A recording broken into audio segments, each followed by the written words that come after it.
अखण्डमण्डलाकारं व्याप्तं येन चराचरं तत्पदं दर्शितं येन तस्मै श्रीगुरुवे नमः।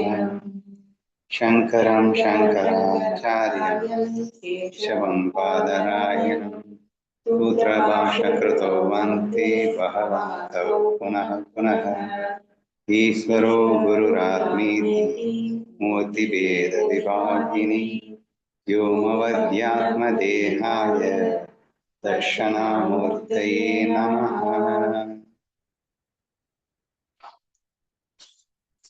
இந்திரயாணி நதி தீரத்தில் மௌலி ஞானேஸ்வர மகாராஜின் அருள் பெற்று நமது இருக்கும் புத்திக்கும் சக்திக்கும் ஏற்ப ஏக்நாத் பாகவதம் என்ற கிரந்தத்தின் படித்துக் கொண்டு வருகிறோம். அதில் 20 ஸ்லோகங்கள் நாம் ஏற்கனவே முடித்துவிட்ட நிலையில் 21வது ஸ்லோகம் இன்று நாம் காண வேண்டியது. 20வது ஸ்லோகத்துல ஈஸ்வரன் இந்த சரஸ்வதி தேவியை பற்றிய வர்ணனை சென்று கொண்டிருக்கும் போது இடையில் சிவபெருமானின் சக்தியாக அந்த சரஸ்வதி தேவி இருக்கின்றாள் என்ற விஷயத்தையும், அப்படியே அந்த சிவமும் சக்தியும் பிரிக்க முடியாது என்பது போன்று அந்த பிரம்ம ரகசியத்தை நமக்கு வெளியிட்டு கொண்டு வருகின்றார்.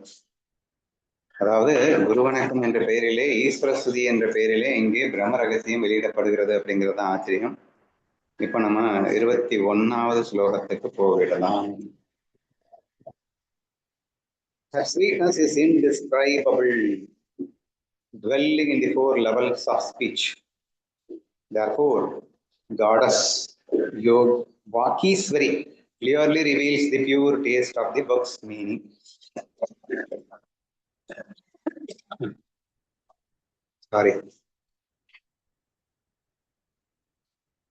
அவளது இனிமை விவரிக்க முடியாதது. எனவே வாக்கீஸ்வரி தேவி இந்த நூலின் தூய்மையான பொருளை வெளிப்படுத்துகிறாள்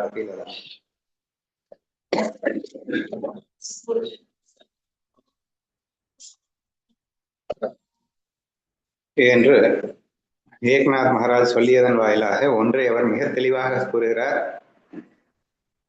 இந்த கிரந்தத்தை எழுதப் போவது அந்த சரஸ்வதி தேவிக்கு வாக்கீஸ்வரி தேவி என்று இன்னொரு பெயரையும் சூட்டிவிட்டார்.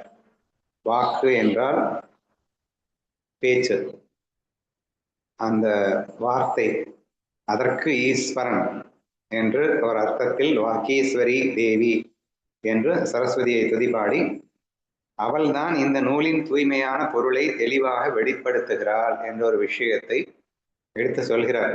ஸோ ஆட்டோமேட்டிக்காவே இந்த கிரந்தத்தை சரஸ்வதி தேவியை எழுதுகிறாள் அப்படிங்கிற அர்த்தத்துல தான் இவர் சொல்லியிருக்காரு. அதுலேயும் குறிப்பா ஃபர்ஸ்ட் எடுத்தவொடனே என்ன சொல்லியிருக்காரு, அவளது இனிமை விவரிக்க முடியாதது அப்படிங்கிற ஒரு வார்த்தையும் எக்ஸ்ட்ரா சொல்லப்பட்டிருக்கிறது. ஏன்னா இந்த கிரந்தத்தில் எத்தனை இனிமையை நீங்கள் பார்த்தாலும் அந்த இனிமைக்கு சொந்தக்காரி அந்த ஈஸ்வரி அல்லது ஈஸ்வரன் அல்லது சரஸ்வதி அப்படின்னு தான் நம்ம நினைக்கிறோமே தவிர இதில் எனது சாமர்த்தியம் எதுவும் இல்லை என்பதை அவர் சூசகமாக சுட்டி காட்டுகிறார் அப்படின்றத புரிஞ்சுக்கணும்.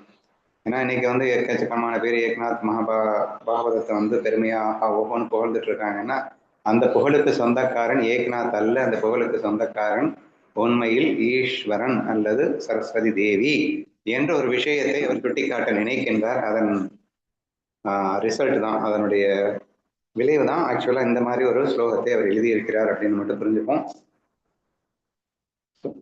வேற என்ன புதுசா புரிஞ்சுக்கிறதுக்கு இதுல இருக்குன்னு தெரியல. தூய்மையான பொருளை அப்படிங்கிற வார்த்தை எக்ஸ்ட்ரா நம்ம பொருள் கொள்ளணும் அப்படின்னு சொன்னா we cannot find even any single mistake in the கிரந்தா அப்படிங்கிறதையும் சேர்த்து புரிஞ்சுக்கலாம். ஏன்னா இந்த கிரந்தத்தை எழுத போறது ஒரு ஜீவன் இல்லை, அது ஒரு ஈஸ்வரன் அப்படின்னு சொல்லும் போதே ஆட்டோமேட்டிக்கலி ஜீவன் தானே ஏதாவது மிஸ்டேக் பண்ண முடியும், ஈஸ்வரன் மிஸ்டேக் பண்ண முடியாது இல்லையா?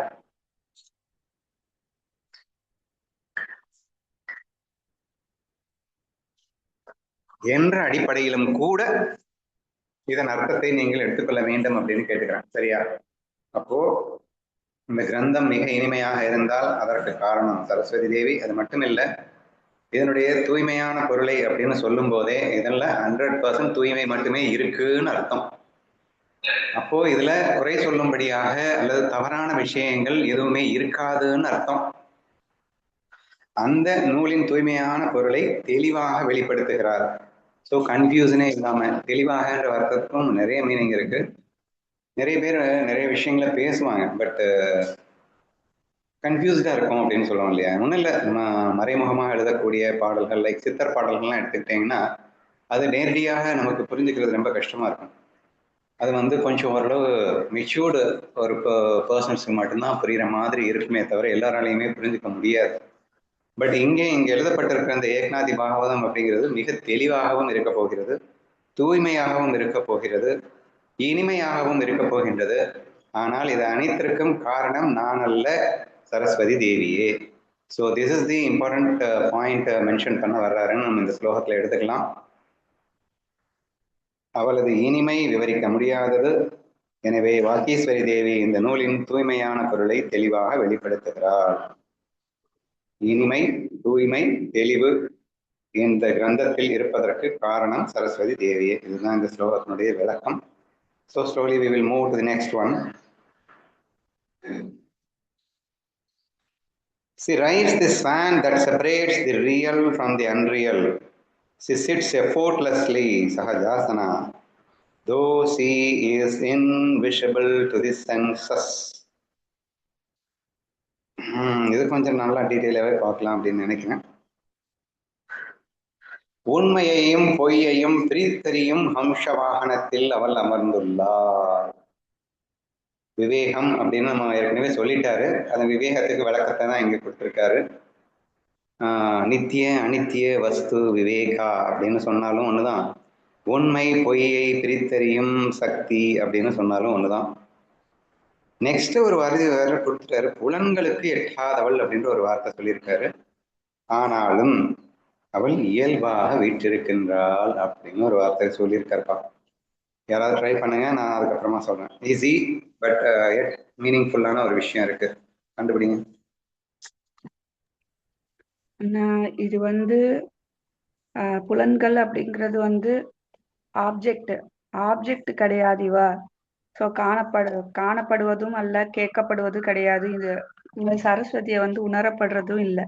அவ ஜஸ்ட் அறிவா மட்டுமே இருக்கா அப்படிங்கிற மாதிரி புரிஞ்சுக்கிறேன். அதனால இது எல்லாத்தையும் தாண்டி இருக்கக்கூடியவள் சரஸ்வதி, புலன்களுக்கு எட்ட மாட்டா. வேற எப்படி சொல்லலாம்?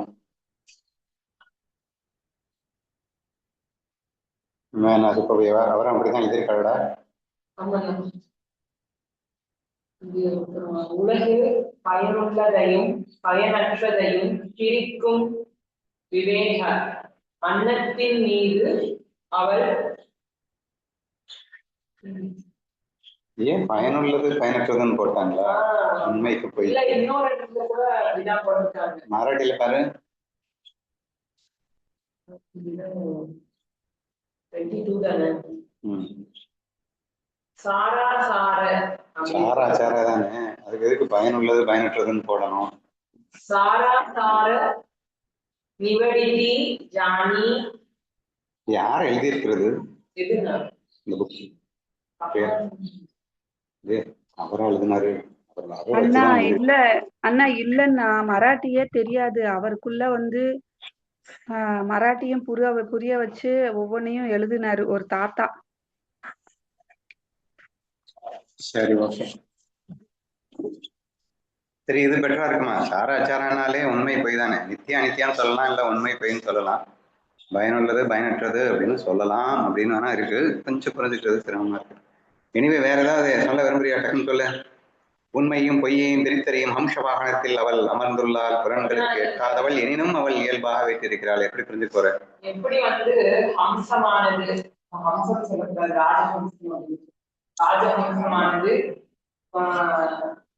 பியூரிட்டியையும் இம்பியூரிட்டியையும் பிரிச்சு எடுக்கிறதோ, அதே மாதிரி சத்தியம் எது, சத்திய வஸ்து எது, நித்திய வஸ்து எது, அனித்திய வஸ்து எது அப்படிங்கிறத பிரிச்சு எடுக்கக்கூடிய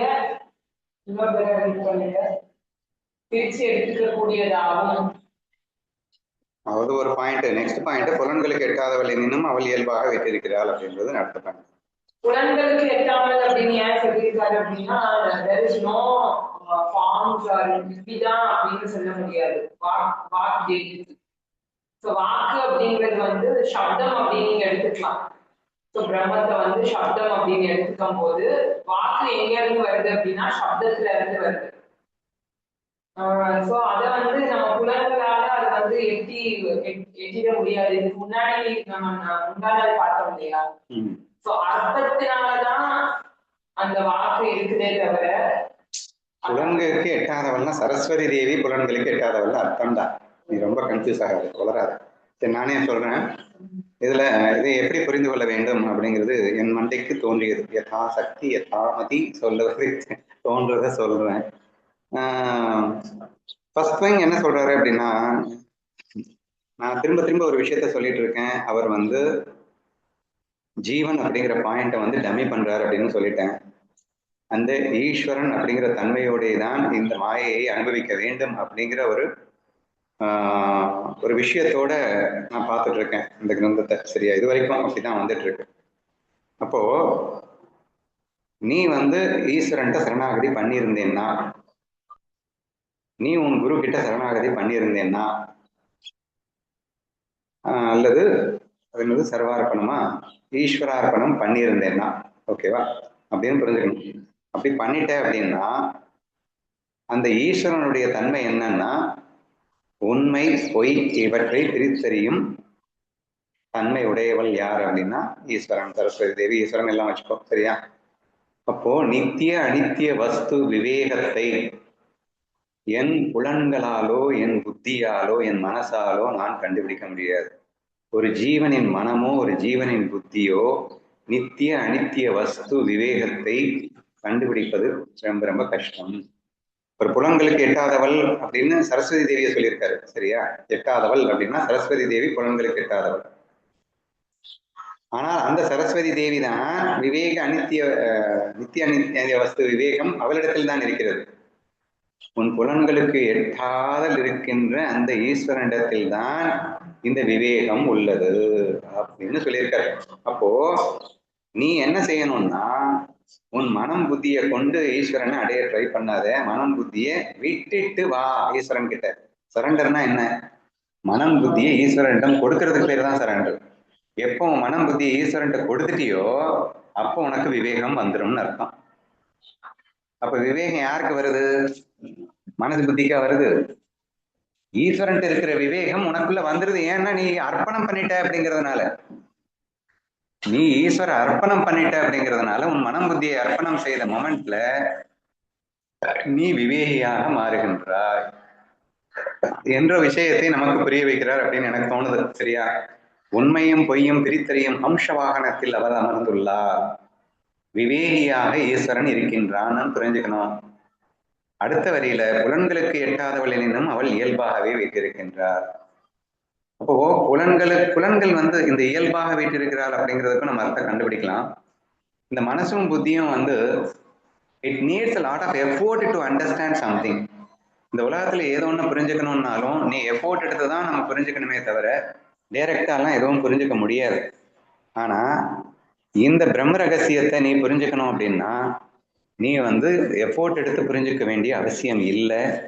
எஃபோர்ட் எடுத்தாலும் புரிய போறதில்லை. ஆனா நீ எஃபோர்ட்டே எடுக்க வேணாம், ஆட்டோமேட்டிக்கா உனக்கு புரியும். இயல்பாவே உனக்கு புரியும். இயல்பாக வீற்றிருக்கின்றாள் அப்படின்னு சொல்லும் போது நீ அங்க சரணாயிட்ட அப்படின்னா அந்த இயல்பாகவே அவளுக்கு இந்த விவேகம் இருக்கிறதுன்னு அர்த்தம். ஈஸ்வரன் உட்காந்து மண்டையை உடைச்சுக்கிட்டு அவன் வந்து கண்டுபிடிக்கிறான்னு அர்த்தம் கிடையாது. ஏன்னா அவன் பிரம்மஸ்வரூபமாகவே இருக்கின்றான். அதனால அவன் நித்திய முக்தன் தானே. ஸோ தேர்ஃபோர் ஆட்டோமேட்டிக்காவே அவன் கிட்ட இருக்கு, இயல்பாகவே இருக்கின்றது. இப்ப இந்த ஜீவனானவன் ஈஸ்வரனிடத்தில் சரண் புகுந்தால் இவனுக்கும் இயல்பாகவே விவேகம் வந்துவிடும்னு அர்த்தம். இதுதான் நம்ம மெயினா புரிஞ்சுக்கணும். So this is the thing we wanted to get in our life. நம்ம என்ன புரிஞ்சுக்கணும் இந்த ஸ்லோகத்துல, நம்ம என்ன எடுத்துக்கணும் அப்படின்னா கூட, தயவு செய்து உன் புத்தியை யூஸ் பண்ணிட்டு நான் தான் பெரிய ஆளு அப்படின்னு நினைக்காத. உன் புத்தியை கொஞ்சம் விட்டாதான் வந்து ஆக்சுவலா நீ விவேகியாவே இருப்ப. ஒரு 2-3 நாளைக்கு முன்னாடி ஒரு ஃப்ரெண்டு கிட்ட பேச வேண்டியது வருது. அவள் தன்னை மிகப்பெரிய விவேகி அப்படின்னு அவளா நினைச்சுக்கிறாள். அப்புறம் ஒரு விஷயத்தை ஷேர் பண்ணும்போது நான் விவேகி ஆக்கும் என்ற பேர்ல அவ இஷ்டத்துக்கு என்னென்னமோ பண்றான். அதுக்கப்புறம் பார்த்தா அதுக்கு மறுநாள் அதில் பாதாளத்துக்கு கீழே போறாள். நான் விவேகியே கிடையாதுன்னு அடிமுட்டாளு அப்படிங்கிற. ஏன் என்னம்மா ஆச்சு அப்படின்னா, இல்லை என்னால விவேகியா இருக்க முடியலைங்கிற. ஏமா மனசு புத்தியை வச்சுக்கிட்டு எப்படிமா நீ விவேகியா இருக்க முடியும்? நீ மனசு புத்தியை வச்சுக்கிட்டு நீ விவேகின்னு சொன்னா அது எங்க தாங்கும் என்று நான் அவளுக்கு புரிய வைக்க வேண்டியதாக இருந்தது. சரியா? அப்போ விவேகம் என்பது மனம் புத்தியை கொண்டு அடைவது அல்ல. நீயா அறிவாளி, நான் எனக்கு எல்லாம் தெரியும் அப்படின்னு நினைச்சுக்கிறது இல்லை. அது நீ சரணாகதி ஆகும் போது இயல்பாகவே வருவது, தானாகவே இருப்பது அப்படிங்கிறத நம்ம புரிஞ்சுக்கணும்ல. ஸோ அதை விட்டு நான் பாட்டு விவேகின்னு நீயா நினைச்சுக்கிறதா? அப்படி அல்ல என்று உணர வேண்டும். ஸோ அல்டிமேட்லி இது பக்தி கிரந்தம் அப்படிங்கிற ஒரு வியூ பாயிண்ட்லேருந்து பார்த்தீங்கன்னா, இவர் விசாரம் பண்ணி நித்திய அனித்திய வஸ்து விவேகம் கொண்டு வான்னு சொல்லலை. நம்ம பொதுவா ஞான யோகத்திலேருந்து என்ன பார்ப்போம்? ஞான யோகத்துல வெரி ஃபர்ஸ்ட் ஸ்டெப்பே என்னன்னா நித்திய அனித்திய வஸ்து விவேக வைராகிய சமாதி சட்சம்பத்து முமுட்சுத்வா. ஸோ இது 4 ஸ்டெப்ஸ் எல்லா ஞான கிரந்தத்திலையும் மெயினா கொடுக்கக்கூடிய 4 ஸ்டெப்ஸ். சரியா? அதுல ஃபர்ஸ்ட் ஸ்டெப்பா கொடுத்தது என்ன? நித்திய அனித்திய வஸ்து விவேகா தான் கொடுத்துருக்கு. நித்திய அனித்திய வஸ்து உங்க தாத்தாவை வச்சா பண்ணுவீங்க, உன்னுடைய மனசு புத்தியை வச்சுதான் பண்ணணும். நீங்க கன்ஃபியூஸ் பண்ணிக்க வேணாம். இந்த பக்தி கண்ணோட்டத்துல இருந்து பாத்தீங்கன்னா இவர் எழுதியிருக்கிற விஷயம் உன் மனசு புத்திக்கு எட்டாதுங்கிறாரு. ஞான கிரந்தத்துல பாத்தீங்கன்னா நீ அதுக்கு முன்னாடி யமனியமத்தெல்லாம் ஃபாலோ பண்ணி கொஞ்சம் மனசு சுத்திகரிச்சு பண்ணியிருந்தேன்னா, நீ சுத்த சாத்விகா இருந்தேன்னா, ஈஸ்வரனும் சுத்த சாத்விக் தானே, அவனுக்கு நித்திய வஸ்து இருக்கிற மாதிரி உனக்கும் நித்திய அனித்திய வஸ்து விவேகம் வரும். யாருக்கு? சாத்விக் மைண்டுக்கு வரும் தான். ரஜோதமோக்கு தான் புலன்களுக்கு எட்டாதுன்னு சொல்லலாம். சாத்விக் மைண்டு புரிஞ்சுக்க முடியும்னு சொல்லலாம். பட் இங்க இவர் சொல்லியிருக்கிறது சரண் புக வேண்டும் அப்படிங்கிற அந்த ஆஸ்பெக்ட்ல இருந்து அவர் சொல்றாரு. நீ பக்தியில இருந்து, ஏன்னா பக்தியில இருந்து அவன் புத்தி யூஸ் பண்றவன் இல்லையா? அவன் கரெக்டா சரணாயிட்டானே அவன் ஆட்டோமேட்டிக்கா சாத்விக்காவும் மாறிடுவான், ஆட்டோமேட்டிக்காவே எல்லாமே வந்துருது. ஸோ அந்த ப்ராசஸை குறிக்க வேண்டும் என்ற நோக்கத்தில் இவள் அதை எழுதியிருக்கலாம் என்பது எனது கருத்து. ஸோ அல்டிமேட்லி இதுல இருந்து நாம புரிஞ்சுக்க வேண்டிய ஒரே விஷயம் என்னன்னா, நம்ம கம்முன்னு சரணாயிட்டு உட்கார வேண்டியதான். அப்போ ஆட்டோமேட்டிக்கா உனக்கு விவேகம் இருக்கும், இயல்பாகவே இருக்கும் என்பதே இந்த ஸ்லோகத்தின் அர்த்தமாக எடுத்துக்கொள்கிறேன். மற்றவங்களுக்கு ஏதாவது தோணுச்சுன்னா சொல்லுங்க. அண்ணா, இது ஏக்நாதருடைய கிரந்தம் அப்படிங்கிறதுனால காவோபா ஞாபகம் தான் வருது. ஃபுல்லா அவர் புத்திய அவருக்கே அர்ப்பணம் பண்ணிட்டு சேவை பண்ணிட்டு இருக்காரு. கடைசியா அவரையே வச்சு கிரந்தம் எழுத சொல்லும் போது அந்த புத்திய யூஸ் பண்ண வைக்கிறதும் அந்த ஏக்நாத் மகாராஜ் தான். ஸோ அதனால இங்க சரணாகதி அடைஞ்சா போதும், எனக்கு எந்த வேலையும் இல்லை, அவரே எல்லாத்தையுமே நடத்திப்பாரு. கண்டிப்பா. அடுத்து போயிடலாமா? Okay, 23. She is mounted by the great sages who have firm wisdom. Those is near the foolish and unfortunate cannot see her. நமக்கு தான்டா சொல்றாரு, நெத்தியில் அடிக்கிற மாதிரி. ஞானம் மிக்க முனிவர்கள் அவளை உணர்கிறார்கள். அவள் அருகிலேயே இருந்தாலும் அறிவற்றவர்கள் அவளை காண்பதில்லை. சரியா? நான் மேல சொன்னதெல்லாம் இந்த எய்ம்ல தான் சொல்லியிருக்காருன்றது ஆட்டோமேட்டிக்காவே இங்க புரியுதா? ஸோ நீ சரணாகதி பண்ணா லூசு, நீ சரணாகதி பண்ணா மட்டும்தான் நீ அதை ஃபீல் பண்ணுவ. நான் சொல்லிட்டேன், வாஸ்தவம் தான். அம்ச வாகனத்துல அவ இருக்கா, விவேகம் அங்க இருக்கு, புலன்களுக்கு எட்டாதுன்னு சொன்னேன். உனக்கும் எட்டும் தான். எப்ப எட்டும்? நீ சரண்டர் பண்ணாதான் எட்டும். நீங்க ஞானம் என்பதை நீங்கள் சரணாகதி செய்து விட்ட முனிவர்கள் அப்படின்னு பாருங்க. ஞானமிக்க முனிவர்கள் அப்படிங்கிறத அவர் போன ஸ்லோகத்தின் அடிப்படையில பார்த்தோம் அப்படின்னு சொன்னா, ஆட்டோமேட்டிக்கா நீ ஈஸ்வரனிடம் சரண் புகுந்திருந்தால் அவளை உணர்கிறார்கள் அப்படின்னா உங்களுக்கும் அந்த விவேகம் வரும்னு அர்த்தம். சரியா? நித்திய அனித்திய வஸ்து விவேகம் என்பது உனக்குள் வர வேண்டும் என்றால் நீ சரண் புகுந்திருக்க வேண்டும்னு போன ஸ்லோகம் சொல்லிச்சு, அல்லது ஞானம் மிக்க முனிவனாய் நீ இருக்க வேண்டும்னு இந்த ஸ்லோகம் சொல்லுது. நீங்க ரெண்டாவும் கூட எடுத்துக்கோங்க. சோ ஞானம் மிக்க முனிவர்களாக இருக்கும் பட்சத்தில் உனக்கும் விவேகம் வரும். ஏன்னா அந்த ஈஸ்வரனை நீ உணர்கிறாய் அல்லது ஆட்டோமேட்டிக்கா சரணாகதியும் செய்கிறாய். விளைவாக உனக்கும் அந்த விவேகம் வருகிறது அப்படிங்கிறத எடுத்துக்கோங்க. அடுத்து என்ன? அவள் அருகிலேயே இருந்தும், அருகிலேன்னு சொல்ல வேணாம், உள்ளேயே இருந்தும், அந்தரியாமையாக உள்ளே தான் இருக்கா, பக்கத்திலேயே இருக்கா. சோ அவள் அருகிலேயே இருந்தாலும் அறிவற்றவர்கள் அவளை காண்பதில்லை. சோ நீ சரண்டர் பண்ணலைன்னா அப்படின்னு எடுத்துக்கோங்க, அல்லது உங்ககிட்ட ஞானம் இல்லைன்னா அப்படின்னு புரிஞ்சுக்கோங்க. சாத்விக் மைண்ட் இல்லைன்னா, சரண்டர் பண்ணலைன்னா, அவள் உனக்குள்ளேயே இருக்கின்றாள் என்ற போதும் நீ அவளை காண மாட்டாய். அவர் முதலே என்ன சொல்லிட்டாரு? உனது புலன்களை இயக்குவது அவள்னு சொன்னாரு, உன் புத்தியை இயக்குவது அவள்னு சொன்னாரு. அவள் எங்கேயோ இருந்தா இயக்க முடியும்? உனக்குள்ள இருந்தாதான் இயக்க முடியும். அப்போ உனக்குள்ளதான் இருக்கா. உன் மனசை இயக்குறதும் உன் புத்தியை இயக்குபவளுமாக அவள் இருக்கின்றாள். அப்போ நித்திய அனித்திய வஸ்து விவேகியாகவும் அவள் இருக்கின்றாள். அத்தனையும் இருந்து என்ன செய்ய? உனக்கு கொடுத்த சுதந்திரத்தை சரண்டர் பண்ணிட்டு கம்முன்னு இருந்தாதானே, அல்லது சரண்டர் ப்ராப்பரா யூஸ் பண்ணிட்டு ஞானமா இருந்தா தானே. சோ நீ சரண்டரும் பண்ணல, ஞானமாவும் இல்லை. அப்படிங்கிற பட்சத்துல உனக்கு அந்தரியாமையாக அவள் இருப்பதை நீ அறிய மாட்டாய், நீ அவளை காண மாட்டாய். ஆனா நீ வந்து அந்த 2 நாளைக்கு முன்னாடி என் ஃப்ரெண்டு சொன்ன மாதிரி நீ ஏன் நினைச்சுப்ப, நான் தான் உலகத்திலேயே பெரிய அறிவாளி அப்படின்னு நினைச்சுக்கலாம். ஆனா உண்மையில நீ அவளை பார்க்க முடியாது அப்படிங்கிறத புரிஞ்சுக்கோங்க. எந்த அளவுக்கு கேவலமா இருந்ததுன்னா, அந்த விஷயத்த குழந்தைகிட்ட கேட்கிறேன், மற்ற 2-3 பேர்கிட்ட கேட்கிறேன், அவளை விட நாலேஜே இல்லாதவங்க கிட்ட கேட்கிறேன், அவங்க எல்லாருக்கும் கூட வந்து புரியுற விஷயம் கூட அந்த மரமண்டைக்கு ஏறவே இல்லை. 2 நாள் கழிச்சுதான் ஏறுதான்.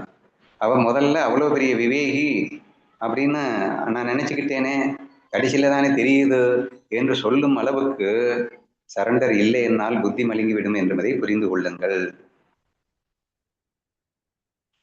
புரிஞ்சிருச்சா எல்லாருக்கும்? புரிஞ்சிருச்சுண்ணா. சரண்டர் எவ்வளவு இம்பார்ட்டன்ஸ் அப்படின்னு நல்லா புரியுதுங்க. மீனாவுக்கு புரிஞ்சிருச்சா? புரிஞ்சதுண்ணா. வாயத்திலிருந்து சொன்னா என்ன குறைஞ்சு போயிடுவியா? புரிஞ்சதுண்ணா நல்லா. சரி, அடுத்த ஸ்லோகம் போயிடலாமா? 24. Her form, when determined, is the universal form of the formless. She is immeasurable and speaks through the story in accordance with her nature. சூப்பரா தான் இருக்கு, படிக்கிறேன். அவளது உருவம் அருவமான இறைவனின் விஸ்வரூபம். அவள் அளவிட முடியாதவள். கதையின் வழியாக தனது இயல்பை வெளிப்படுத்துகிறாள் அப்படின்னு வந்திருக்கு. இந்த ஏன் கதையின் வழியாகன்னு சொன்னாருன்னு கொஞ்சம் அதுவும் அங்கதான் இருக்கான்னு பாரு, கோஷ்டான்னு இருக்கான்னு பாரு, அப்படியெல்லாம் அவங்களும் எழுதியிருக்காங்களான்னு பாரு. இப்படி பாரு, அதுக்குள்ள நாங்க அனலைஸ் பண்றோம். அவளது உருவம் அருவமான இறைவனின் விஸ்வரூபம். இது வரைக்கும் யாராவது எக்ஸ்பிளைன் பண்ணுங்க. ஈஸ்வரனுக்கு கிருஷ்ணா ஃபீல்ல பார்த்த மாதிரி கிருஷ்ணனுக்கு என்ன உருவம் அப்படின்னா இந்த விஸ்வரூபமே தான் அவனுடைய அருவமான விஸ்வரூபம் தான் உருவம் அப்படின்னு சொல்லுவோம். விஸ்வரூபமாகவே உலகமாகவே கண்ணன் இருக்கிறான் அப்படின்னு சொல்லுவோம். சோ அவனுக்கு உண்மையான ஒரு ரூபம் இருந்துச்சு அப்படின்னா இவ்வளவு விஸ்வரூபமா அவனால இருக்க முடியாது. சோ அவனுடைய உண்மையிலேயே அவனுக்கு வந்து ரூபம் இல்ல, பேரும் இல்ல. அப்படி இருக்க போய் தான் இந்த உலகமே உலகமாகவும் அவனால இருக்க முடியுது அப்படின்னு இந்த கிருஷ்ணா ஃபீல நம்ம பார்த்த மாதிரி புரியுது. கிருஷ்ணா ஃபீல் அப்படிங்கறத விட 11வது அத்தியாயத்துல பகவத்கீதையில 10-11வது அத்தியாயத்துல இது தெளிவாக சொல்லப்பட்டிருக்கிறது அப்படின்னு சொல்லலாம் இல்லையா? விஸ்வரூப தரிசனம், விபூதி யோகம் ரெண்டுமே நம்ம எடுத்துக்கலாம் இந்த ஒரு விஷயத்தை விளக்குறதுக்கு. சரி, ஒரு விளக்கம் கொடு. அருவமான இறைவனின் விஸ்வரூபம், விஸ்வரூபம் அப்படின்னு ஒண்ணு இருக்கு, அருவம் அப்படின்னு இருக்கு. இறைவன் விஸ்வரூபமா அல்லது அருவமா அப்படின்னு கேட்டா என்ன சொல்லுவேன்? அருவமா இருக்க போய் தான் விஸ்வரூபமாவே அவனால இருக்க முடியுது. Very good, very good. So that is very very important to understand. நீ சொல்லிட்டேன், இருந்தாலும் மறுபடியும் கேட்டேன். ஸோ விஸ்வரூபம், இறைவனுக்கு ரூபம் இருக்குன்னு சொல்லலாம், ஆனா இல்லைன்னு சொல்லலாம். அவன் விஸ்வரூபமா இருக்கிறான்லன்னு சொல்லலாம், ஆனா அரூபமா இருக்கிறதுனால தானடா விஸ்வரூபமா இருக்க முடிஞ்சது. விஸ்வத்தில் உள்ள ஒரே ஒரு ரூபத்தை மட்டும் நான் என்று நினைத்துக் கொண்டிருப்பவனுக்கு விஸ்வரூபமா மாற முடியாது. அப்போ உனக்குன்னு தனியா எந்த ரூபமுமே இல்லை அப்படிங்கிற ஒரே காரணத்தினாலதான் விஸ்வத்தில் உள்ள எல்லா ரூபமாகவும் உன்னால் இருக்க முடிகிறது என்ற அந்த ஆஸ்பெக்ட் தான் ரொம்ப தெளிவா எங்க இடத்துல சொல்லியிருக்காரு. அவளது உருவம், இங்கே சரஸ்வதி தேவிங்கிறது ஈஸ்வரனை வச்சுக்கணும்னு சொல்லியாச்சு. உருவம் அருவமான இறைவனின் விஸ்வரூபம் என்பது மிக தெளிவாக குறிப்பிடப்பட்டிருக்கிறது. சான்று 10வது அத்தியாயம் மற்றும் 11வது அத்தியாயம் பகவத்கீதை அப்படின்னு புரிஞ்சுக்கணும். இப்ப அடுத்து என்ன சொல்றாருன்றதான் கொஞ்சம் டிஃப்ரெண்டா இருக்கு. அவள் அளவிட முடியாதவள், அதை கூட நம்ம முடிச்சிருவோம். It's very easy to understand. அதையும் நீங்க 10வது அத்தியாயத்திலையும் 11வது அத்தியாயத்திலையும் எல்லாவரையும் அர்ஜுனன் வர்ணிச்சு தள்ளியிருக்கான். இந்த விஸ்வரூபத்தை அளவிட முடியாத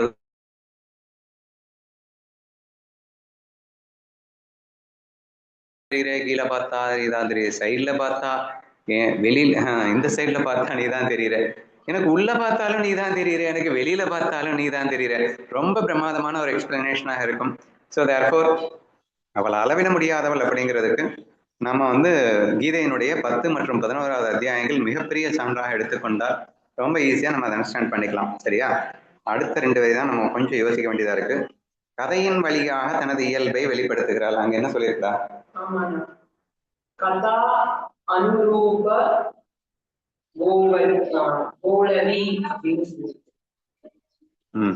தமிழ்ல அவர் என்ன எழுதியிருக்காரு?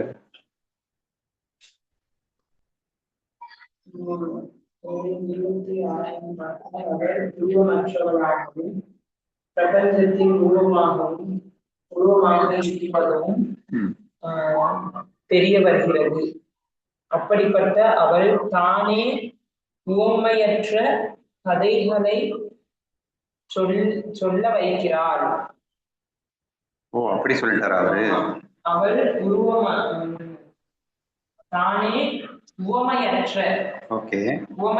கதைகளை சொல்ல வைக்கிறாள். And speaks through the story in accordance with her nature. இன்னொரு வாட்டி அதை மட்டும் படி. அவள்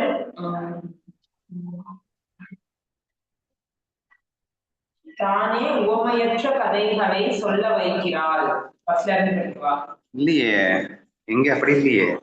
ஆனா இதுல உவமற்ற கதைகளை சொல்ல வைக்கிறாள் அப்படின்னு சொன்னா இப்ப தப்பா இருக்கு. புக்ல தப்பாதான் இருக்கு. ஓமையற்றன்னு எப்படி வரும்? ஓமைகளோடு கூடிய கதைகளை சொல்ல வருகிறாள்னா கரெக்டா இருக்கும்னு நினைக்கிறேன். அறிவு கொழுந்து. ஓமையற்றன்னா ஓமைகளே சொல்ல முடியாத அளவுக்கு புகழ்றாருன்னு அர்த்தம்டா. இல்ல அது ஓமையற்றங்கிறது தப்பு கிடையாது.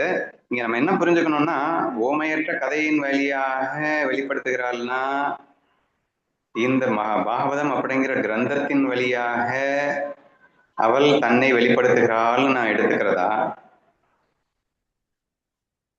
கதையின் வழியாக இந்த கதை அப்படிங்கிறது நான் எதனா புரிஞ்ச அந்த பாகவதம் அண்ணா, நான் எப்படி புரிஞ்சுக்கிறேன் அப்படின்னா, இப்போ பரபிரம்மத்தை நேரா ஏதாவது சொல்லணும்னா சொல்லவே முடியாது. இப்ப ஞானேஸ்வரியில நிறைய எக்ஸாம்பிள்ஸ் மூலமாவும், இப்ப 10வது அத்தியாயத்துல முனிவர்களுடைய கதைகள் மூலமாவோ நிறைய கதைகள் சொல்லி சொல்லிதான் நமக்கு புரியவே வைப்பாரு. சோ அது மாதிரி பாடல்கள் மூலமாவோ எப்படியோ ஒரு வழியில தான் நம்ம பரபிரம்மத்தை புரிஞ்சுக்கிறோம். இப்போ கடல் அலை, இப்போ தங்கம் ஆபரணங்கள் இப்படிதானே நம்ம வச்சு பாக்குறோம். கனவு எக்ஸாம்பிள், கதைகள் மூலமா தானே நிறைய நம்ம டிஸ்கஸ் பண்றோம். அப்படி சொல்ல வராரு அப்படின்னு நினைக்கிறேன். அப்படி சொன்னா பரபிரம்மத்தை ஈஸியா புரிஞ்சுக்கலாம். உனக்கு என்ன சொல்லுது இந்த கதை அப்படிங்கிறது? கதை அப்படின்னா வேதம்னு எடுத்துக்கலாம்னா, அந்த வேதத்தின் மூலமா தான் வேதாந்தம் எல்லாமே ஒண்ணுதானே. கதையை வேதமாக எடுத்துக்கொள்ளலாம்னு உனக்கு தோணுதா? மற்றவங்களுக்கு என்ன தோணுது? அதன் மூலியமா தன்னுடைய இயல்பை அவ வெளிப்படுத்துகிறாள். அவ எப்படி இருக்கா அப்படின்னு அதன் மூலமா வெளிப்படுத்துகிறாள் அப்படின்னு. குரு சரி, மூலியமா ஓகே. இல்லாட்டி அந்த நூல் மூலியமா. சரி, ஓகே. நீ வேதம்னு எடுத்துக்கலாம், இல்லைன்னா பக்தி கதைகள்னு எடுத்துக்கலாம், பக்த கிரந்தங்கள்னு எடுத்துக்கலாம், பாகவத கதைகள்னு எடுத்துக்கலாம், கிருஷ்ண லீலை கதைகள்னு எடுத்துக்கலாம். இந்த கதை அப்படிங்கிறத நம்ம என்ன வேணா எடுத்துக்கலாம். ஏன்னா அல்டிமேட்லி அதன் வழியாகத்தான் இந்த ஈஸ்வர தன்மையை நாம் புரிந்து கொள்ள முடிகிறது. இன்னைக்கு நம்ம வந்து கிருஷ்ணா ஃபீல்ட்ல வந்து நான் பேசும்போது அந்த கிருஷ்ணன் தனிப்பட்ட கிருஷ்ண லீலையை பத்தி நம்ம நிறையவே வர்ணிச்சிருக்கோம். கிருஷ்ணனின் அன்பை பார்த்தீர்களா, வெண்ணெய் திருடிய கதையில் கிருஷ்ணனின் அன்பு, கோபிகளின் விளையாடிய கதையில் கிருஷ்ணனின் அன்பு, இப்படி அந்த ஈஸ்வர தன்மையை நாம் இந்த ஜீவனாக வந்து விளையாடும் போது அவனுடைய கதைகளிலே நாம் வந்து அந்த ஈஸ்வரனின் தன்மைகளை நிறையவே நம்ம பார்த்திருக்கோம். ஸோ அதே மாதிரி சொல்லவே வேணாம், எல்லா பக்தர்களுடைய கதைகள் இதில் எல்லாமே என்ன தெரியுது அப்படின்னு சொன்னா அந்த ஈஸ்வரனின் குணம் வெளிப்படுவதை நாம் காண முடிகிறது. அப்ப பாகவதங்கிற கிரந்தம் மேபி இந்த இந்த கதைங்கிற இந்த விஷயத்த நீங்க எப்படி வேணா ஷூட் பண்ணிக்கலாம். லைக் சுதாசன மாதிரி அதை வேதத்தோடையும் நீங்க ஷூட் பண்ணிக்கோங்க, பக்தர்களின் கதையோட ஷூட் பண்ணிக்கோங்க, பாகவத கதைகளோட ஷூட் பண்ணிக்கோங்க, எப்படி வேணா ஷூட் பண்ணிக்கோங்க. ஏனென்றால் அது ரொம்ப ரொம்ப முக்கியம். எதற்காக அப்படின்னா இறைவனை புரிந்து கொள்வதற்காக. இறைவனின் அன்பை நாம் அதன் வாயிலாகத்தான், இறைவன் அதன் வாயிலாக தான் அவன் அன்பை வெளிப்படுத்துறான் இல்லையா. இந்த ஜீவனுக்கு அந்த புலன்களை தவிர ஒரு மண்ணும் தெரியாது. இந்த லூசு பயலுக்கு இந்த புலன்களே கதின்னு கிடைக்கிறான். இந்த மனசு புத்திக்கு உணர்த்துற மாதிரி அப்படின்னா அவன் ஒரு ஜீவனாய் வந்து இவனுக்கு முன்னாடி கதை கதையா சொல்லி, ஏன்னா இந்த கதை தானே இந்த மனசு புத்திக்கு ஏறும். அப்ப அந்த கதையின் வாயிலாகவே எனக்கு அந்த ஈஸ்வரனின் குணநலங்களை புரிய வைக்க வேண்டும் என்பதற்காக ஈஸ்வரன் இன்னைக்கு எக்கச்சக்கமான கதைகளை ஏற்படுத்தி இருக்கின்றான். ஏன்னா ஈஸ்வரன் தான் இருக்கிறது எல்லாமே. ஸோ பக்தர்களாக வலம் வருவது அல்லது அவனே அவதார புருஷர்களாக வலம் வருவது அப்படின்னு சொல்லிட்டு வந்துட்டு எக்கச்சக்கமான கதைகள் இன்னைக்கு வந்து உலகத்துல இருக்கு அப்படின்னு சொன்னா எதுக்காக இருக்கு அப்படின்னா ஈஸ்வரனின் குணநலங்களை நாம் புரிந்து கொண்டு அவனிடத்தில் சரணாகதி செய்வதற்காக இருக்கின்றது. தன்னை வெளிப்படுத்துகிறாள் அப்படிங்கிறது ரொம்ப ரொம்ப முக்கியம். ஏன்னா இப்ப நான் வந்து கிருஷ்ணா ஃபீல்ல சொல்லும் போது கிருஷ்ணா கிட்ட பக்தி வரல, கிருஷ்ணா கிட்ட பக்தி இருக்கு, கிருஷ்ணாவை புரிஞ்சாதானடா பக்தி வரும். கிருஷ்ணனுடைய அன்பை தெரியாத வரைக்கும் அது எப்படி வரும்? அப்ப கண்ணனின் அன்பை எப்படி புரிஞ்சுக்கிறது? இப்படித்தான் புரிஞ்சுக்கணும். அந்த கதைகளை பாரு, அவனுடைய வாழ்க்கை வரலாற்றை பாரு, கிருஷ்ணாவுடைய லவ் புரிஞ்சுக்கோ. அப்போ automatically you can able to build a சரணாகதி towards a god. So therefore இங்கே அவர் நமக்கு சரணாகதி செய்வதற்கான ஒரு வாய்ப்பை தருவதாக நான் பார்க்கின்றேன். கதையின் வழியாக தனது இயல்பை வெளிப்படுத்துகிறாள் என்று சொல்வதன் மூலியமாக அந்த கதைகளை நாம் அதிகமாக படிக்க வேண்டும், படித்து அவனது இயல்பை புரிந்து கொள்ள வேண்டும், அதன் விளைவாக சரணாகதி செய்யவும் வேண்டும் என்ற நோக்கத்தில் இதை சொன்னதாக நாம் புரிந்து கொள்ள முயற்சிப்போம். ஏன்னா இட்ஸ் வெரி டிஃபிகல்ட் டு ஞானம் வழியாகவே புரிய. ஃபர்ஸ்ட் 2 வரியில ஞானம் வழியாவே புரிய ட்ரை பண்றாரு பாருங்க. அவள் உருவம் அருவமான இறைவனின் விஸ்வரூபம், அவள் அளவிட முடியாதவள், இப்படின்னே சொல்லிட்டு இருந்தா நமக்கு புரிஞ்சுக்கிறது ரொம்ப கஷ்டம். இது வந்து ஞானத்தின் வழியாக புரிந்து கொள்வதற்கான ஒரு முயற்சி அப்படின்னு நம்ம சொல்லலாம். விஸ்வரூப தரிசனம் கீதையினாலே ஞான யோகம் தான். கிட்டத்தட்ட இந்த 11வது அத்தியாயம் 10வது அத்தியாயம் இது எல்லாமே அந்த ஈஸ்வரனின் ஞானத்தை நமக்கு நேரடியாக கொடுக்கக்கூடிய ஒரு விஷயமா இருக்கின்றது. பட் இதெல்லாம் நம்ம வந்து புரிஞ்சுக்கிறது கஷ்டம். அப்படிங்கிறதுனால அடுத்த 2 வரியில என்ன போட்டாரு அப்படின்னா, கதையின் வழியாக தனது இயல்பை வெளிப்படுத்துகிறார். உன்னால அந்த டைரக்ஷன் ஞானத்தால ஈஸ்வரனின் இயல்பை புரிந்து கொண்டு சரண்புக முடியவில்லை என்றால் கதைகளை பாரு, பக்தர்களின் கதைகளையும் இந்த பாகவத கதைகளையும் கேட்டு நீ புரிந்து கொள்ளலாமே என்பதும் ஒரு பாடமாக நாம் எடுத்துக்கொள்வோம். கண்ணனை பத்தி கேள்விப்பட்டா அப்படின்னா கண்ணனோட வாழ்க்கை வரலாறு நடக்கும் போது இப்பதானே புரிஞ்சுக்க முடியுது. கிருஷ்ணா ஃபீல்ட்ல வந்து நம்ம எக்ஸ்பிளைன் பண்ணும்போது அப்படித்தானே பண்றோம். ஓகே தானே சுதா? ஓகேண்ணா, கண்டிப்பா ஓகேண்ணா. 25. Because this speech became beautiful, it praised itself. Such a feeling of devotion arose, and the speech honored itself. இந்த வாக்கு அழகாக அமைந்ததால் அது தன்னையே புகழ்ந்து கொண்டது. அத்தகைய பக்தி உணர்வு தோன்றி இந்த வாக்கு பெருமை அடைந்தது. யார் எக்ஸ்பிளைன் பண்ணுங்க பார்ப்போம். முழுமையான அத்வைதமாக இந்த ஸ்லோகம் அமைந்திருக்கிறது. சுதா ட்ரை பண்ண.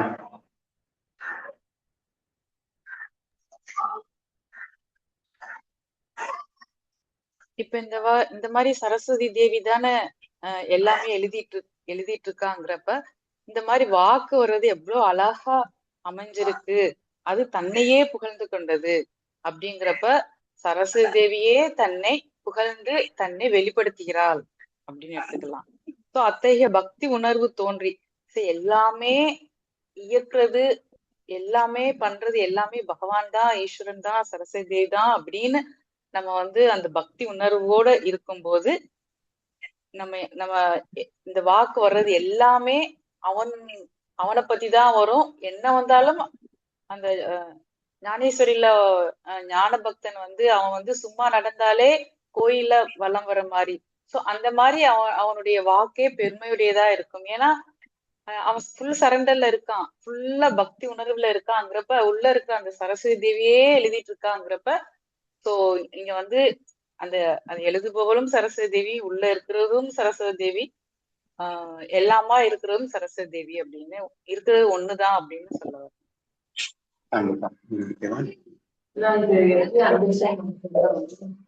பகவத்கீதா கிருஷ்ணன் அர்ஜுனனுக்கு சொல்றான்.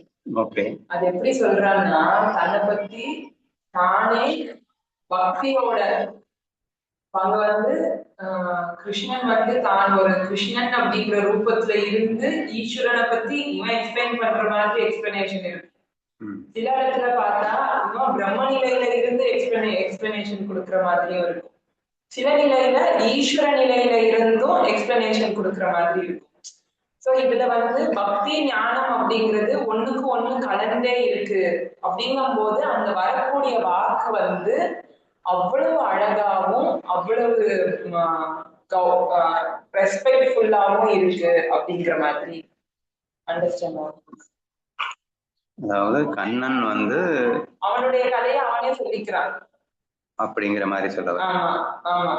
Okay okay. அர்ஜுனன் கிட்ட எப்படி சொல்ற, அது எவ்வளவு அழகா இருக்கு அப்படின்னா இந்த மாதிரி இருக்கு. அவனே அவனுக்கு பூஜை பண்ணிக்கிற மாதிரியும். ஓகே. இந்த வாக்கு அழகாக அமைந்ததால் அது தன்னையே புகழ்ந்து கொண்டது. அழகுங்கிறது ஒரு புகழுக்கு உண்டான ஒரு வார்த்தைப்பா. எவ்வளவு அழகா இருக்க அப்படின்னு சொன்னா அது புகழ்றோம் அப்படின்னு அர்த்தம். ஆனா இப்ப இந்த கிரந்தம் மிக அழகாக அமைஞ்சிருச்சு, சரியா? இந்த அழகா அமைஞ்சிருக்கிறது அப்படிங்கிறத யார புகழ்ற மாதிரி இருக்கு? இங்க யாரை புகழ்கிறார்கள் அப்படிங்கறதுதான் ரொம்ப மேட்ரு. சரஸ்வதி தான். ஆமா. இப்போ இந்த கிரந்தம் அழகா இருக்கு அப்படின்னு சொன்னா அந்த வார்த்தைகள் அப்படிங்கிறதும் சரஸ்வதி தான். அந்த அழகுக்கு சொந்தக்காரியும் அவள் தான், சரியா? அப்போ தன்னையே புகழ்ந்து கொண்டதாகிறது அப்படிங்கிற மெயின் பாயிண்ட் வருது, சரியா? கிரந்தம் மிக அழகாக அமைந்திருக்கின்றது. ஆனால் அந்த அழகு என்ன அழகா இருக்கடி அப்படின்னு நம்ம சொல்றோம், சரியா? இப்ப நீ உன்னை பார்த்து நான் அழகா இருக்கடி அப்படின்னு சொன்னா அது என்ன புகழ்ற மாதிரி ஆகாது, நான் உன்னை புகழ்ற மாதிரி தான் ஆகும், ஓகேவா? ஆனா இந்த கிரந்தம் என்ன அழகா இருக்கு அப்படின்னு சொல்றதுக்கு யார் இருக்கா? ஈஸ்வரன் மட்டும்தான் இருக்கான். எப்ப நான் ஜீவன் ஈஸ்வரன்ட்ட முழுமையா சரண்டர் ஆயிட்டானோ அப்ப இந்த ஜீவனை காணும். இப்போ ஜீவன் இந்த புக்கை எழுதல, ஏக்நாத் இந்த புக்கை எழுதல, ஈஸ்வரனை தான் எழுதியிருக்காரு. அப்போ இந்த புக்கு எவ்வளவு அழகா இருக்கு அப்படின்னு இந்த ஏக்நாதர் ஈஸ்வரனை பார்த்து புகழ்வதாக நினைத்து விடாதே. அங்க கூட பக்திக்கு பங்கம் வந்துடும், அத்வைதத்துக்கு பங்கம் வந்துடும், சரியா? நம்ம ஞானதேவர் குருவை பயங்கரமா புகழ்ந்துட்டு ஐயையோ தப்பு பண்ணிட்டேனே, நான் உன்னை புகழ்ந்தாலே அதுவே பெரிய இழுக்கல்லவா, நான் அது தப்பாச்சே, நான் என்ன பண்ணுவேன், பேசாம நான் மௌனமா இருந்துக்கிறேன் அப்படின்னு சொல்லி படிப்பாருல்ல. அப்போ Eknath wanted to praise God. என்ன அழகா ஈஸ்வரன் எனக்காக கொடுத்துருக்கான் அப்படின்னு சொல்லிட்டு நான் ஈஸ்வரனை புகழ்ந்தேன்னு வச்சுக்கோ, நான் அவங்கிட்டேன்னு பிரிஞ்சுட்டேன்னு அர்த்தம். அது ஈஸ்வரனுக்கு பிடிக்காது, சரியா? அப்ப என்னதான் ஏன் சொல்றது அப்படின்னு அவர் யோசிக்கிறாரு. அழகா இருக்கு, ஆனா அவள் சரஸ்வதி தேவியே தன்னை அழகாக இருப்பதாக புகழ்ந்து கொள்கிறாள் நான் சொல்ல வேண்டியது இருக்கு. ஏன்னா ஞானதேவர் முழுக்க அவர் வார்த்தை பேசுறது நான் பேசல, நிவர்த்திநாதன் பேசுறான் அப்படின்ட்டாரா? அப்ப நிவர்த்திநாதனை புகழ்கின்ற வார்த்தை யார் பேசுறான் அப்படின்னா அந்த கிரந்தம் முழுக்க முழுக்க நான் எழுதவில்லை, அந்த கிரந்தத்தை எழுதியது நிவர்த்திநாதனே அப்படின்னு சொல்லிட்டாருன்னு வச்சுக்கோங்க. இப்போ நிவர்த்திநாதனை பற்றி வேற லெவல்ல புகழ்ந்து புகழ்ந்து புகழ்ந்து தள்ளுறது ஞானதேவனா நிவர்த்திநாதனா என்ற கேள்வி எழுகிறதா இல்லையா? அப்போ ஆட்டோமேட்டிக்கலி இப்படிதானே சொல்ல வேண்டியது இருக்கு. நிவர்த்திநாதன் அந்த கிரந்தத்தின் வாயிலாக தன்னையே புகழ்ந்து கொண்டான் அப்படின்னு சொன்னா எவ்வளவு பெர்ஃபெக்டா பொருந்துமோ அப்படியே அந்த விஷயத்த இந்த இடத்துல ஏக்நாத் கொண்டு வந்து வைக்கிறார். அவ்வளவுதான். அங்க வந்து நிவர்த்திநாத், இங்க வந்து சரஸ்வதி தேவி வச்சிட்டார் அப்படின்னு புரிஞ்சுக்கிட்டீங்கன்னா ஒரு கன்ஃபியூஷனும் வராது என்று எனக்கு தோன்றுகிறது.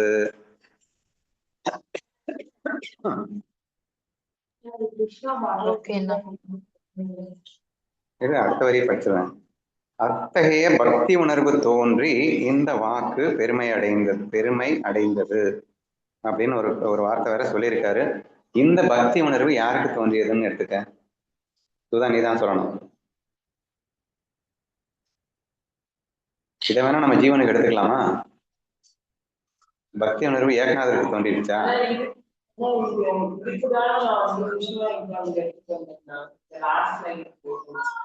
இந்த இடத்துல பக்தி உணர்வு தோன்றி இந்த வாக்கு பெருமை அடைந்தது என்று கிருஷ்ணன் வந்து ஈஸ்வரன் அப்படின்னு நினைச்சு ஜீவன் சேர்ந்தது ஈஸ்வரன் சொல்லுவான், ஈஸ்வரன் சேர்ந்தது பரபிரமத்தை சொல்லுவான், ஈஸ்வரன் சேர்ந்தது அதான்டா நான் இங்க ஞான பக்தனா பாக்குறேன்டா. இந்த பக்தி உணர்வு தோன்றி கல்பனா பக்தி கல்பித துவைதம் அப்படின்னு எல்லாம் சொல்லியிருந்தாருன்னு சொன்னேன். ஞான பக்திக்கு அப்புறமும் பக்தி இருக்கும், ஞான பக்திக்கு பிறகு இருக்கின்ற அந்த பக்தி கல்பித துவைதம் அப்படின்னு சொல்லியிருந்தாரு அப்படின்னு சொன்னோம் இல்லையா? அதை வேணா நான் இங்க எடுத்துக்கலாம்னு நினைக்கிறேன். இத்தகைய பக்தி உணர்வு தோன்றி அப்படின்னு சொல்றாரு. அப்போ தனக்கு தான் தோன்றுது, தனக்கு தோன்றிடுச்சு அப்படிங்கிறதுக்காக நான் மறுபடியும் கீழே இறங்கிட்டு வந்துட்டேன்னு அர்த்தம் இல்லை. சரஸ்வதி நானும் பிரிஞ்சுட்டேன்னு அர்த்தம் கிடையாது. இந்த வாக்கு பெருமை அடைந்தது அப்படின்னு சொல்லிட்டாரு. அப்போ முதல்ல என்ன சொல்லிட்டாரு தெரியவா? ஞான பக்தனா சொல்லிட்டாரு.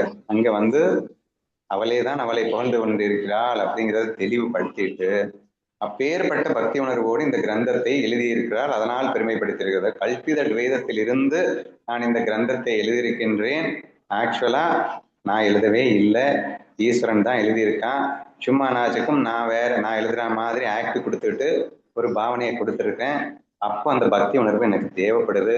அத்தகைய பக்தி உணர்வு, ஞான பக்தனாக இருக்கின்ற உணர்விலிருந்து இந்த வாக்கு பெருமை அடைந்தது என்று ஏக்நாத் சொல்லுவதாக சொன்னாலும் தவறல்ல. ஏன்னா அத்வைதத்தை ஸ்ட்ராங்கா சொல்லிட்டு அவர் வந்து பிரிக்கிறார் அப்படிங்கிறப்போ அது கல்பித அத்வைதமாகத்தான் அவர் பிரிக்க முடியும்னு எடுத்துக்கலாம்னு தோணுது. ஏன்னா அத்வைதத்துல பக்தி உணர்வு எங்கேருந்து வரும் அப்படின்னா கல்பித அத்வைதத்தை தான் பக்தி உணர்வை கொண்டு வர முடியும். முதல் வழியில அத்வைதமா அடிச்சு வாங்கிட்டாரு, அப்புறம் பக்தி உணர்வை கொண்டு வர்றாரு. அப்படிங்கிறப்போ இப்படித்தான் நான் புரிந்து கொள்ள முடிகிறது என்று நினைக்கின்றேன். ஞானேஸ்வர் வாக்குல வந்து ஞானேஸ்வரி வந்தாலும் அங்க வந்து நிவர்த்திநாதனை வந்து எல்லாமே சொல்லிட்டு இவர் வந்து இவனோட குரு அந்த இவனை அதாவது பக்தியில தான் ரைசிங்கே பண்றாரு, குருவந்தனமே எடுத்துறாரு. எழுதிட்டு அடுத்த செகண்ட் அத்வைதத்திலையும் இருந்துடுறாரு. அவர் வந்து முதல்ல துவைதமா இருந்துட்டு அத்வைதத்துக்குள்ள போனாரு, இங்கே அத்வைதத்துல இருந்துகிட்டு துவைதத்துக்குள்ள போறாரு. அப்படி வேணா வச்சுக்கோ, ஓகேவா? அதே மாதிரி நம்ம ராதாகிருஷ்ணா பார்க்கும்போது சிவனுக்கும் கிருஷ்ணனுக்கும் நடுவுல இருக்கிற சம்பாஷணை எல்லாம் பார்த்தோம் அப்படின்னா ரொம்ப அமேசிங்கா இருக்கு, ரொம்ப ரசிக்கலாம். ரெண்டு பேரும் வந்து அந்த மைண்ட் வாய்ஸ் அவங்களுக்குள்ள பேசுறது, பக்தியும் இருக்கும், அந்த ஈஸ்வர தன்மையும் இருக்கும். அதே மாதிரி சிவனுக்கு பக்தியும் இருக்கும், ஈஸ்வர தன்மையும் இருக்கும். அதுல ரெண்டுலயுமே இருந்துகிட்டேதான் எல்லா இதுவும் பிரபு பிரபு அப்படின்னு ரெண்டு பேரும் மாற்றி மாற்றி சொல்லி பண்ணிப்பாங்க. கண்டிப்பா எடுத்துக்கலாம். அதாவது அவன் சொல்ல வர்றது பொதுவா ராதாகிருஷ்ணா சீரியல்ல வந்து ரொம்ப அழகா சிவனையும் கிருஷ்ணனையும் காட்டியிருப்பாங்க. சிவன் கிருஷ்ணனின் பக்தனாகவும் கிருஷ்ணன் சிவனின் பக்தனாகவும் அழகாக சித்தரித்திருப்பார்கள். இரண்டு பேரையும் ஞானிகளாகவும் சித்தரித்திருப்பார்கள். ஸோ அந்த ஒரு விஷயத்தை தான் இங்க ஷேர் பண்றா. ஸோ அவர்கள் இருப்பது கல்பித துவைதம் என்று எடுத்துக்கொள்ளலாமா? கண்டிப்பா எடுத்துக்கலாம். ஓகேவா இந்த ஸ்லோகம்? ஓகேண்ணா, புரியுதுண்ணா. அண்ணா எனக்கு என்ன தோணுதுன்னா, அந்த உண்மையை சொல்லும் போது ஒரு பூர்ணம் அப்படிங்கிறது கிடைக்கும்ல. இப்போ உங்களுடைய வீடியோவை நீங்களே இப்போ கேக்குறீங்க அப்படின்னா அந்த உண்மையை இப்படிலாம் சொல்லியிருக்கோமா அப்படிங்கிற ஒரு பூர்ண திருப்தி, அதுல கிடைக்கக்கூடிய ஆனந்தத்தை என்ஜாய் பண்ணுவீங்கல்ல. அதனால நான் பெரியவன்னு அந்த இடத்துல வந்து நீங்க சொல்லிக்க மாட்டீங்க. இதெல்லாம் அவன் கொடுத்ததுதான் நான் இப்படி என் வாயில இருந்து வந்தது அப்படிங்கிறது அந்த உண்மையை சொன்ன அந்த பூர்ணத்துவத்தினால வந்த ஆனந்தம் அப்படின்னு எடுத்துக்கலாமா? ஓகே, அப்படியே எடுத்துக்கொள்ளலாம். சரி, அடுத்த வேணாம், டைம் ஆயிடுச்சு. இதோட நம்ம ஸ்டாப் பண்ணிக்கலாமா? 25 முடித்திருக்கின்றோம். 26 நாளை நாம் பார்க்கலாம்.